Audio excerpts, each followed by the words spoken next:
আবারও চলে এলাম তোমাদের সাথে নতুন একটা ব্লগ নিয়ে। সবাইকে আর্যবী ফ্যামিলিতে অনেক অনেক অনেক ওয়েলকাম। তোমরা কেমন আছো অবশ্যই জানিও। আমরা কিন্তু অনেক ভালো আছি। আজকে কিন্তু দুপুরের পরে তোমাদের সাথে ব্লগটা আমি স্টার্ট করলাম। সকাল থেকে একদমই সময় হচ্ছিল না। আর আজকে কিন্তু সোমবার, তো দুপুরবেলা এখন অনেকটাই বাজে, তাও 2:45 পার হতে চলেছে। তোমাদের দাদা এখনও খেতে আসেনি।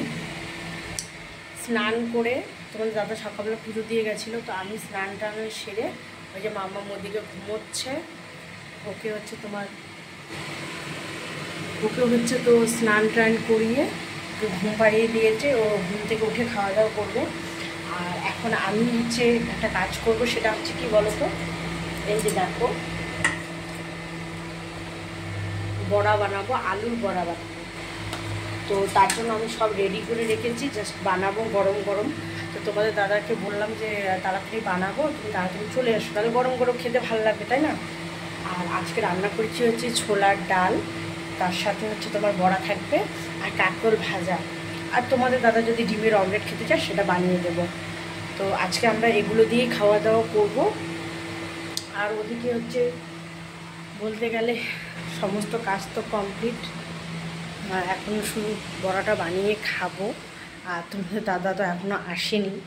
এই যে দেখো বাইরে কাপড় চোপড় ধুয়ে শুকোতে দিয়েছিলাম সকালে, সব নিয়ে এসেছি। আর বাইরে কিছুটা আছে, ওগুলো পরে নিয়ে আসবো। ওই যে মামামের জামা কাপড়গুলো বাইরে রয়েছে, ওগুলো পরে নিয়ে আসবো। তো চলো, তোমরা যারা নতুন দেখছো অবশ্যই চ্যানেলটি সাবস্ক্রাইব করে দিও, আর একটা অবশ্যই লাইক করে দেবে কিন্তু, ঠিক আছে? তো এখন বড়াটা ফটাফট ভাজতে শুরু করে দিই, নাহলে অনেকটা বেজে যাবে, তাই না? তোমরা দেখতে থাকো। বেজে গেছে প্রায় 9:15 পার হয়ে গেছে।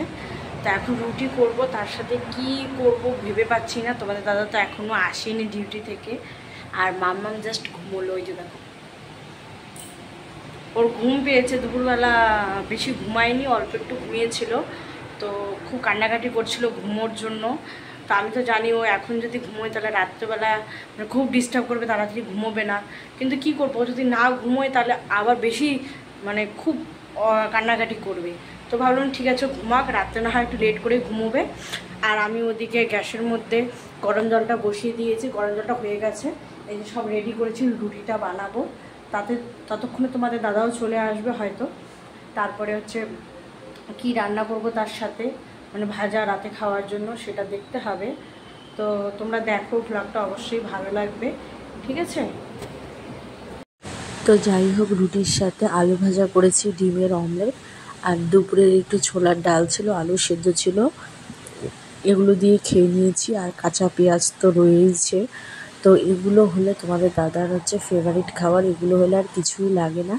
তো এটাই করলাম খুব তাড়াহুড়োর মধ্যে, যেহেতু অনেকটা লেট হয়ে গেছিলো রান্না করতে, তার জন্যই। তো আজকের মিনি ব্লগটা কেমন লাগলো অবশ্যই তোমরা জানিও। টাটা সবাই।